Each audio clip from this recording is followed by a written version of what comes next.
right, everyone, we're going to get started this morning.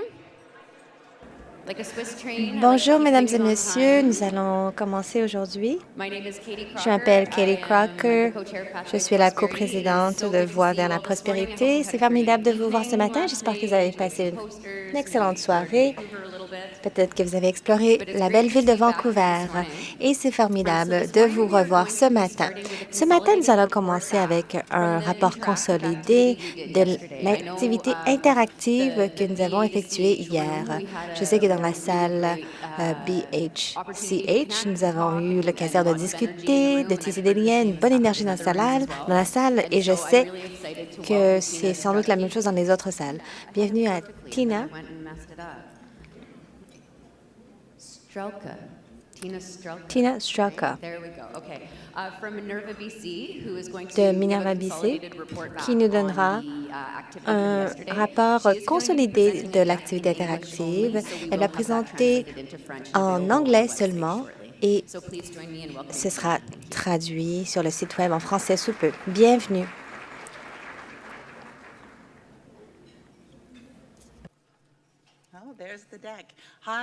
Bonjour, bonjour mesdames et messieurs. Je m'appelle Tina Straka. Je suis ravie d'être ici avec vous tous et merci de m'accueillir à cette conférence Voix vers la prospérité. Je vais faire un rapport de l'activité d'hier. Un petit peu plus sur moi, je me présente. J'aime donner un peu de contexte.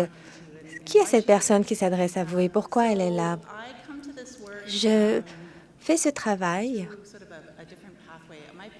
d'un autre parcours. Mes parents sont immigrants. Ils ont la 80e et ma mère est venue au Canada à 11 ans après la guerre avec sa famille et mon père a immigré dans ce pays en tant que jeune homme. Moi, j'ai grandi sur le territoire ici, sur le territoire de Coast Salish.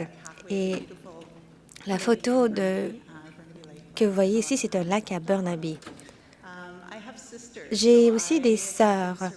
Je suis entourée de femmes très fortes toute ma vie et j'ai deux filles magnifiques. Elles ont maintenant 14 ans et 16 ans.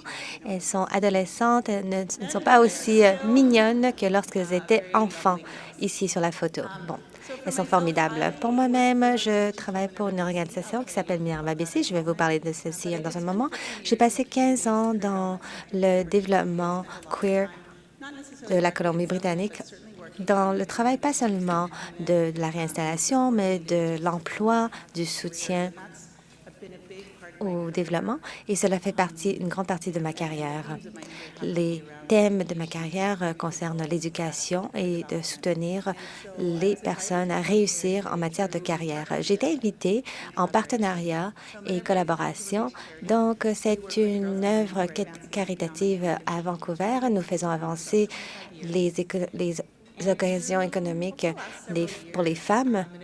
Et au cours des dernières années, nous avons travaillé très fort pour nouer des liens, créer des partenariats avec d'autres organisations, d'autres qui travaillent avec les immigrants et les réfugiés. Pourquoi je suis ici à la conférence? Parce que l'une des responsables de Mothers Matters Canada a suggéré que je puisse documenter l'activité interactive parce que c'est ce que nous faisons justement. Nous développons des programmes de leadership. Nous avons un partenariat avec Diversity. Je vois mon ami ici de Diversity. Nous créons des événements pour les femmes qui rassemblent 300 femmes de différentes collectivités ensemble. Nous avons aussi un partenariat avec Mosaïque. Nous avons un forum de leadership inclusive à chaque année. Nous faisons de la recherche chaque année, mais il n'y a pas beaucoup de données concernant l'intersectionnalité du leadership et des femmes. Mosaïque a une recherche excellente en matière d'accélération de la carrière des immigrants. Et donc, nous avons pu ramener leur contenu à un événement plein de leaders d'affaires. On m'a invité car j'avais des connexions, des relations dans cet univers et une expertise, et ainsi qu'un modèle de partenariat et collaboration qui est justement le thème de la conférence. Donc, je poursuis. Hier, nous avions eu l'occasion de discuter et d'avoir une activité interactive qui était organisée en anglais et en français. Et c'était aussi organisé en ligne. Donc, certains des membres de mon équipe ont animé ces conversations en ligne. Merci à vous tous qui vous êtes pointés pour participer à cette conversation. Cette activité a émané de la rétroaction des participants qui ont dit: nous adorons recevoir l'expertise, recevoir l'information et nous voulons aussi du temps pour connecter, pour discuter entre nous, de pouvoir digérer les contenus. Et donc, l'activité hier, tout d'abord, portait sur la connexion, sur le partage, la création de relations et aussi de pouvoir partager notre propre expertise et expérience en matière de collaboration et de partenariat et comment faire plus ensemble. Je vais résumer ce que j'ai entendu hier. Je suis rentrée chez moi avec beaucoup de paperasse. Merci pour votre écriture très belle et propre. Et j'ai essayé de résumer les thèmes principaux qui émanaient de vos notes.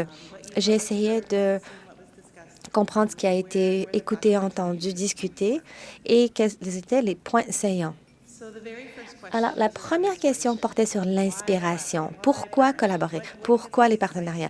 Qu'est-ce qui nous enthousiasme sur cette occasion de travailler ensemble?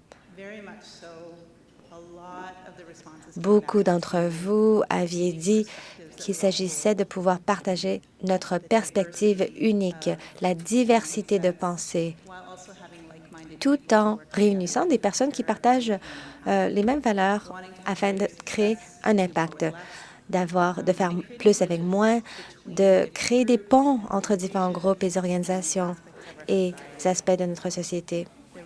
Il y avait aussi ce sentiment qu'il fallait réduire le fardeau de travail et le partager. Et donc, l'importance et l'expertise que vous avez de pouvoir aussi tirer plein profit de la capacité, comment partager les forces des unes des autres et apprendre des membres de la collectivité. Comment apprendre plus sur les autres personnes dans la collectivité, comment l'innovation va servir aux membres de la communauté. Il y avait aussi une conversation, bien sûr, sur le financement, sur les relations et l'apprentissage, la reconnaissance qu'ensemble, on peut avoir un meilleur plaidoyer, faire élever notre voix, ce qui était vraiment un point qui a ressorti haut et fort. De bâtir sur nos forces, réduire le travail duplicat et afin d'être plus efficace dans notre travail et bien entendu l'innovation, créer des réseaux et avoir des points de connexion où nous pouvons puiser et utiliser nos forces, notre connexion, plutôt que de travailler en silo. Voici donc l'innovation. Est-ce que ça ressemble à ce que vous aviez discuté? Oui, c'était formidable de lire cela. J'ai aussi fait ressortir certaines des notes qui ont très bien articulé la question. Voici, je vais la lire et paraphraser. La collaboration, c'est respirer ensemble avec une mission guidée et l'occasion d'apprendre des unes des autres et d'apprendre des membres de la collectivité. Un autre, il interprète la phrase. Lorsque vous trouvez le bon partenaire pour un projet, vous êtes enthousiaste. Il y a tellement de possibilités. J'ai hâte de voir les résultats. Donc, l'inspiration. Je pense qu'il y avait beaucoup d'inspiration, d'excitation dans la salle sur ce sujet. Ensuite, la question suivante. Quelle valeur est-ce que nous apportons? Les partenariats amènent une valeur. Nous pouvons tous amener notre force qui est unique et c'est valable, c'est valorisé. Qui se soucie de ce que nous faisons, de ce que nous pouvons offrir? S'agissant de la valeur, l'expertise a beaucoup de valeur. Beaucoup d'expertise dans la salle, avoir les connaissances, la pratique, des années de travail et aussi l'expérience vécue et d'avoir un état d'esprit ouvert et le désir, la passion de faire la différence dans cet univers. La reconnaissance ainsi qu'il y a un impact sur le marché du travail et l'économie, de jumeler les employeurs et les talents. Cela fait partie du travail. La créativité aussi, l'énergie, l'enthousiasme et une grande connexion aux jeunes. Donc, la prochaine génération, les jeunes qui vont diriger l'avenir du marché du travail. Il y avait aussi beaucoup de commentaires de reconnaissance de l'empathie et de la bienveillance du secteur, et c'est la valeur que nous apportons. La planification, la possibilité de naviguer un univers complexe et de sillonner un chemin plein de courbes. C'est une force que nous avons, cette résilience. Avoir une grande communauté, avoir les joueurs qui existent, un réseau de prestataires de services et de programmes de services, toute cette panoplie de services est une force. Avoir des données, des renseignements et de connecter avec les collectivités que nous desservons, les collectivités immigrantes, avoir cette connaissance sur le terrain.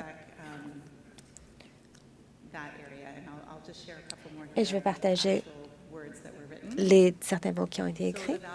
La valeur que nous apportons aux partenaires externes est cette perspective unique, surtout lorsqu'on considère la diversité des expériences dans le secteur. Nous créons des ponts entre les secteurs, entre les clients, car la installation a plusieurs dimensions, la santé, l'emploi et plus. Avec nos partenariats, nous aidons à naviguer les conflits et les services, parce que c'est ce que nous faisons tous les jours. Connaissance approfondie d'experts, de l'expérience des nouveaux arrivants, de pouvoir en arriver à des partenaires multisectoriels, accès aux données, aux statistiques, capacité d'expliquer des politiques, des changements de politique et des tendances immigratoires compliquées et l'impact sur le terrain, l'impact sur les collectivités, sur le terrain. Donc, beaucoup de valeurs, beaucoup de force, beaucoup qu'on peut offrir à un partenariat tant à l'interne dans notre secteur, mais aussi à l'externe. Qui d'autre pourrait se tourner vers nous et profiter de ce que nous offrons? Les défis. J'aurais pensé qu'il y aurait beaucoup de défis parce que nous savons qu'il y a beaucoup de barrières à la collaboration. Dans mon domaine, je vois aussi des défis, mais les défis étaient plutôt bien réfléchis, bien articulés et cohérents.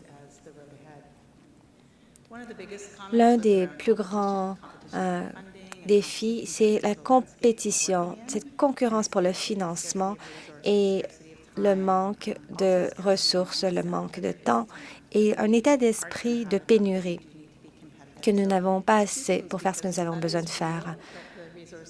En effet, les ressources sont limitées et ils sont en baisse à l'heure actuelle. Il y a aussi, lorsque nous avons cet état d'esprit de pénurie plutôt que d'abondance et d'occasion, ça joue aussi sur la réalité. L'épuisement professionnel, le manque de certitude, avec un modèle de financement à contrat, avec la dotation qui est toujours en roulement, la difficulté d'attirer des talents, de faire trop avec pas assez de ressources, et ainsi de suite. Reconnaissance qu'il est difficile de changer les systèmes, que ce soit à l'interne, dans notre propre organisation, nous avons des programmes, et aussi difficulté de changer le système avec lequel nous interagissons.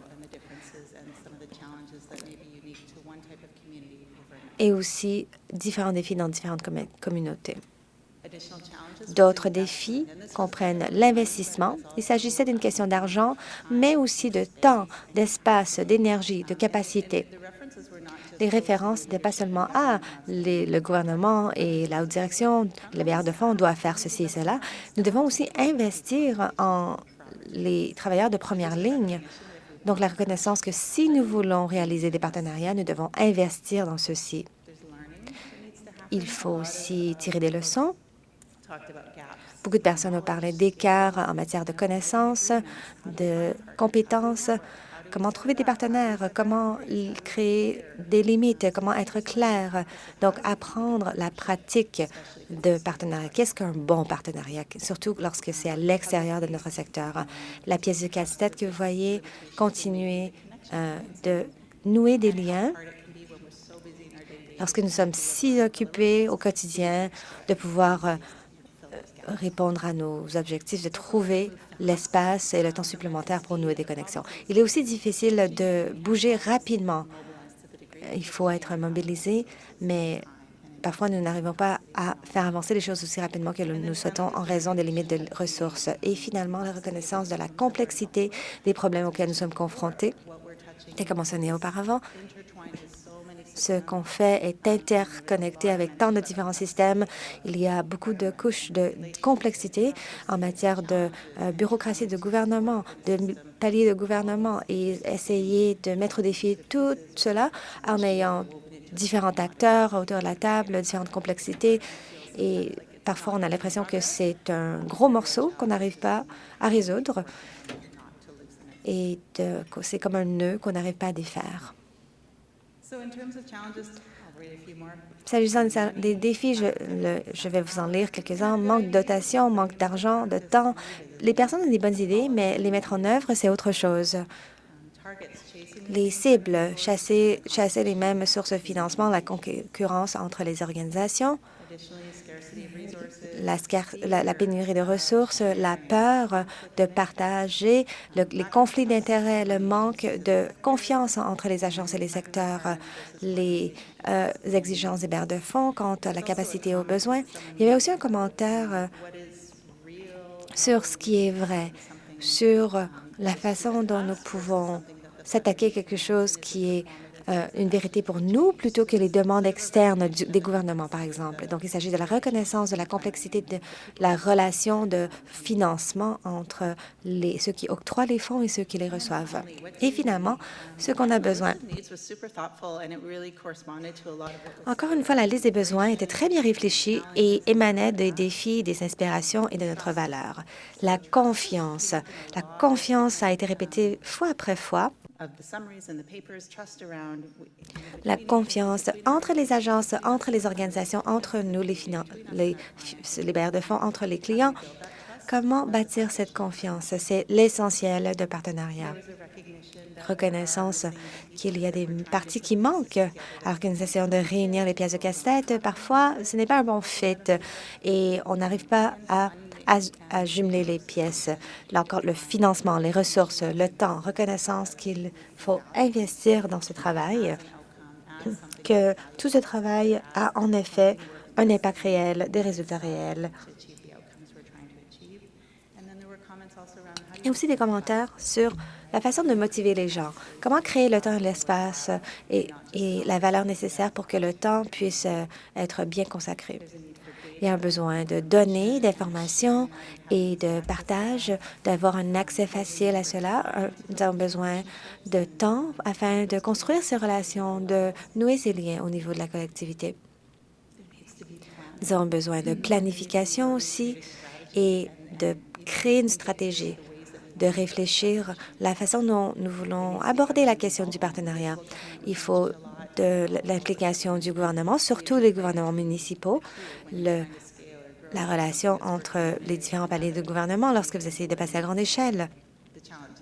Comment accommoder la bureaucratie. Nous avons besoin de flexibilité pour essayer de nouvelles choses telles que montrées à l'écran par les élastiques. C'est mieux d'essayer d'échouer que de ne pas essayer du tout. De pouvoir croître, de planter une semence pour qu'elle puisse pousser. Et partage aussi, c'est exactement ce que nous faisons ici, partage des connaissances, essayer de construire sur la base de l'un des autres, de construire sur la base de nos forces aussi, de tirer plein profit de la force des autres afin de créer un réseau de soutien et de force. Nous avons de temps dédié pour la collaboration et la création de partenariats. Nous devons soutenir la narration, que nous devons améliorer la collaboration. Nous avons besoin de financement pour retenir la dotation de personnel. Nous devons soutenir les plus petits prestataires de services et aussi créer quelque chose qui puisse fonctionner pour tous. Nous avons besoin d'incitatifs, de confiance, de l'implication des gouvernements municipaux, de nous rencontrer sur une base régulière pour s'assurer d'être sur la même page et planifier. Nous devons suivre et faire un suivi de nos objectifs et de nos plans et de les mettre à jour tels qu'appropriés. Nous avons besoin de brosser un tableau complet de ce qui se passe. En guise de conclusion, j'espère que cela vous a donné un bon résumé des conversations qui ont eu lieu hier et que nous avons bien compris le thème. Et j'aimerais vous laisser maintenant avec 3 questions auxquelles vous pouvez réfléchir alors que vous retournez chez vous, au sein de vos équipes et vos organisations. Premièrement, qui d'autre se soucie de ce que nous soucions? Nous nous soucions du partenariat. Qui d'autre dans cet univers qui n'est peut-être pas à la table aussi se soucie des connexions et du marché du travail? Qui d'autre se soucie du fait que les réfugiés et les nouveaux arrivants puissent trouver leur place au Canada? C'est comment Neil et moi de diversité avons été connectés parce qu'elle aussi se soucie du leadership des femmes. Et donc, elle a fait une connexion. Elle m'a dit, quelles sont les possibilités? Qui d'autre se soucie de ce dont vous vous souciez? Et comment est-ce que vous pouvez amplifier vos objectifs mutuels, même si ce n'est pas immédiatement naturel ou évident? Peut-être qu'il faut trouver des partenaires éventuels. Qu'est-ce qu'on peut contribuer? Tandis que vous faites des progrès, il y a beaucoup de pression. En tant que organisation à but non lucratif, je ressens cette pression tous les jours d'essayer d'élargir et d'amplifier notre portée, d'utiliser les ressources, créer cette stabilisation. Et nous tous dans les salles, nous pouvons aussi réfléchir à la question suivante. Est-ce que c'est la bonne stratégie ou est-ce qu'il y a une stratégie meilleure? Est-ce qu'il faut plutôt se concentrer sur ce qu'on fait bien plutôt que d'amplifier nos portées?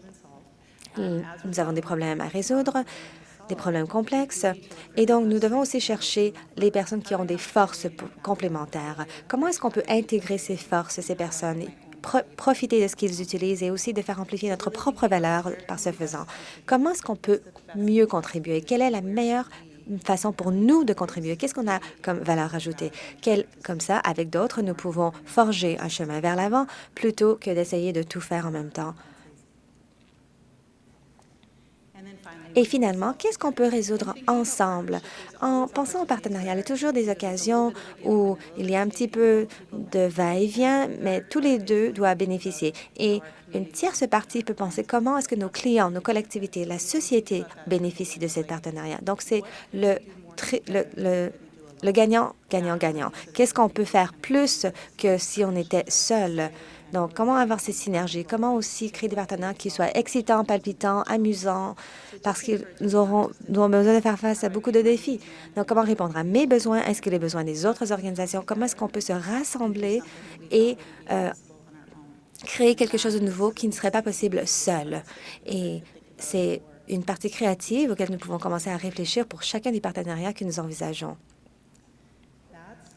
Et voilà, c'est tout pour moi aujourd'hui. Merci.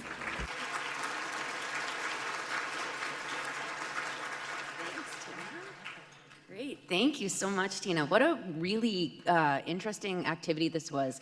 Bon, merci Tina. Quelle bonne activité. Quel résumé intéressant. Lorsqu'on fait ces activités interactives, des fois, on oublie que on peut avoir un résumé pour essayer de digérer, de consolider les rapports. J'adore aussi les questions avec lesquelles vous nous avez laissées. Je pense que ceux-ci font écho avec beaucoup d'entre nous dans la salle. Alors, merci. Nous voulons rester bien sur le calendrier parce que nous avons des participants virtuels. Nous allons donc prendre une petite pause. Donc, je vous invite à reprendre un café avant notre présentation principale à 9h45. Alors, profitez-vous bien de la pause, étirez-vous et nous revenons dans la salle à 9h45 avec les participants virtuels. Merci.